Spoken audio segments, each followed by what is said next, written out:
नमस्कार दोस्तों, आपका हमारे चैनल थिंक मिस्टीरियस में स्वागत है। हम सभी ये बात जानते हैं कि माउंट एवरेस्ट हमारे प्लेनेट की सबसे ऊंची जगह है, लेकिन क्या आप जानते हैं सबसे गहरी जगह कौन सी है? मारियाना ट्रेंच अब तक का खोजा गया सबसे गहरा पॉइंट है, लेकिन ये ट्रेंच कैसे और कब बना, ये गुत्थी आज तक कोई नहीं सुलझा सका। वैज्ञानिकों का मानना है कि मारियाना ट्रेंच अपने में एक ऐसी दुनिया है जिसमें अनेकों राज छिपे हुए हैं। इसकी खोज 19 सेंचुरी में हुई, जब 200 से ज़्यादा जियोलॉजिस्ट ने यह निश्चय किया कि वह समुद्री दुनिया का सबसे गहरा पॉइंट खोजेंगे। दरअसल उस समय मारियाना ट्रेंच की गहराई 8046 मीटर नापी गई, लेकिन 1940 में जब सोनार शिप्स का इन्वेंशन हुआ और जब इस ट्रेंच के बारे में पता लगाया गया, तब उन्होंने पाया कि मारियाना ट्रेंच कोई एक सिंगल पॉइंट नहीं, बल्कि वह तो अंदर बसे हज़ारों किलोमीटर फैले पहाड़ी दुनिया का एक छोटा सा हिस्सा है। ट्रेंच में उन्होंने एक गड्ढा पाया जो कि मारियाना ट्रेंच से भी 3218 मीटर नीचे था। इस पॉइंट का नाम रखा गया द चैलेंजर डीप, यानी कि 1940 में दुनिया का सबसे गहरा पॉइंट खोजा गया, जिसकी गहराई ओशन सरफेस से 11,265 मीटर है। ये कितना गहरा है, ये बात आप यूँ समझ सकते हैं कि अगर पूरे माउंट एवरेस्ट को इस पॉइंट में डाल दिया जाए तो वह पूरी तरह से समुद्र में समा जाएगा। इस समुद्री दुनिया को खोजने के लिए ज़रूरी था अंदर जाके इसके रहस्य पर से पर्दा उठाया जाए, लेकिन मारियाना ट्रेंच के नीचे प्रेशर करीब 8 टन का है। इतने प्रेशर में एक इंसान की हड्डी पाउडर में चूर हो जाएगी और सारी नसें फट जाएंगी। लेकिन 1960 में स्विस वैज्ञानिकों ने एक ऐसी मशीन को इन्वेंट किया जो कि इस प्रेशर को झेल सकती थी। 1960 में डॉन वॉल्श और जैक्स पिकार्ड ने इस मशीन के द्वारा मारियाना ट्रेंच के अंदर जाने का निश्चय किया। ये मशीन काफ़ी छोटी थी और सामने शीशे के 2 लेयर लगे थे ताकि वे बाहर का नज़ारा देख सकें। मशीन से 4 सेंसर्स लगे थे जो कि ऊपर शिप में रखे कंप्यूटर से कनेक्टेड थे। करीब आधे रास्ते में उनके साथ अजीब सा हादसा हो गया।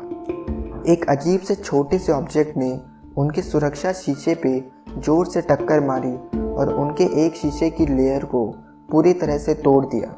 डॉन वॉल्श बताते हैं कि उन्हें आज तक यह समझ नहीं आया कि वो क्या था, लेकिन वे कहते हैं उसकी स्पीड इतनी तेज़ थी, वे दोनों कुछ अगर देख सकते थे तो वह था उसमें से निकलने वाली तेज़ रोशनी। अगर वो एक मछली थी तो सोचिए, वो हमारे द्वारा खोजा गया अब तक का सबसे तेज़ जानवर से भी ज़्यादा तेज होगा। और अगर वो मछली नहीं थी तो वो आखिर था क्या? थोड़ी देर में उनकी मशीन ने चैलेंजर डीप में लैंड किया और उसके साथ ही उन दोनों ने डीपेस्ट डाइव का भी रिकॉर्ड बनाया। उन्होंने जैसे ही लैंड किया तभी उन्हें एक अनोखी फिश देखने को मिली। उसका शेप एकदम फ्लैट था, जो कि 1 फुट लंबी थी। वैज्ञानिकों का दावा था कि मारियाना ट्रेंच के नीचे करीब 8 टन का प्रेशर था और नीचे पूरी तरह से अंधेरा छाया हुआ था, तो वहाँ लाइफ होना नामुमकिन था। लेकिन डॉन वॉल्श और जैक्स पिकार्ड ने मारियाना ट्रेंच में लाइफ ढूंढ ली थी। उन दोनों ने एक नई मछली को खोजा था, जिसके बारे में अगर इंसान आज तक कुछ जानता है तो सिर्फ उसकी लंबाई। अगर हम सोचें तो वो फिश अपने आप में कितनी अनोखी होगी। उसके स्किन सेल्स कैसे होंगे जो 8 टन के प्रेशर को आराम से झेल सकते थे। उसकी आँखें कितनी स्पेशल होंगी जो कि इतने अंधकार में भी देख सकती थी। इस मछली के मिलने से एक बात तो पक्की हो गई कि मारियाना ट्रेंच में लाइफ है और वहाँ और भी अनोखी मछलियाँ ज़रूर होंगी जिन्हें हमने आज तक देखा भी नहीं। डॉन वॉल्श और जैक्स पिकार्ड ने नीचे बड़े बड़े पत्थर देखे और वह वैसे ही दिखते थे जैसे कि अंतरिक्ष में एस्टेरॉइड्स। जैक्स पिकार्ड कहते हैं कि अगर किसी तरह उन पत्थरों को सतह पर ले जा सकें और उनके बारे में खोज कर सके तो वह हमारी साइंस की दुनिया में एक अनोखी खोज होगी, क्योंकि उन पत्थरों का केमिकल कंपोजिशन सबसे अनोखा और अलग होगा। उन्हें वहाँ सिर्फ 10 मिनट ही हुए थे कि तभी वहाँ मिट्टी के बबल्स उठने लगे और चारों तरफ मिट्टी के बादल छा गए और उन्होंने वापस आने का निश्चय कर लिया। लेकिन वो गुब्बारे कैसे और किसने उठाए वह कोई नहीं समझ सका।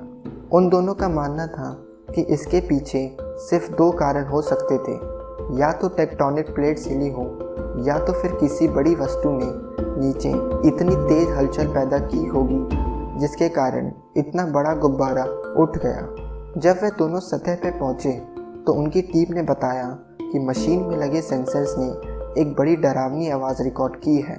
वे आवाज़ 387 डेसिबल तेज़ थी, जो कि दुनिया के सबसे बड़े और सबसे तेज़ आवाज़ पैदा करने वाले जानवर ब्लू व्हेल के द्वारा पैदा की गई आवाज़ से भी 2 गुना तेज़ थी।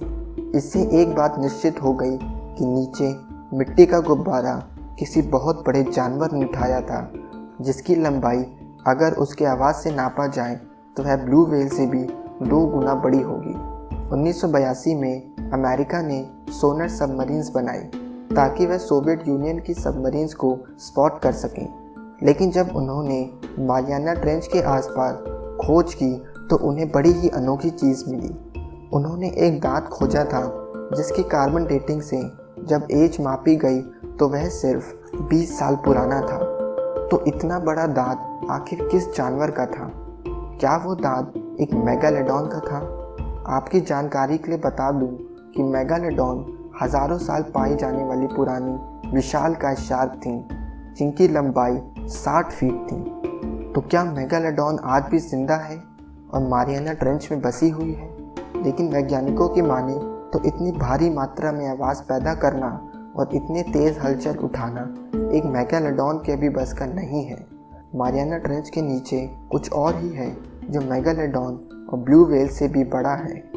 वैज्ञानिकों का मानना है जैसे ही सतह से गहराई बढ़ती जाती है तो वहाँ पाए जाने वाले जानवरों का साइज़ भी बढ़ता है। तो इस बात की पूरी संभावना है कि दुनिया की सबसे गहरी जगह में हमें दुनिया का सबसे बड़ा जानवर देखने को मिले। तो दोस्तों, सबसे तेज मछली से लेके सबसे बड़े जानवर के द्वारा मिट्टी का गुब्बारा उठाने तक मारियाना ट्रेंच में कई रहस्य छिपे हुए हैं। लेकिन इस रहस्यमय दुनिया को हम इंसानों ने सिर्फ 10 मिनट ही देखा है। कोई नहीं जानता वहाँ हमें क्या खास देखने को मिले। धन्यवाद दोस्तों। अगर वीडियो पसंद आई हो तो लाइक करें और हमारे चैनल थिंक मिस्टीरियस को सब्सक्राइब करें।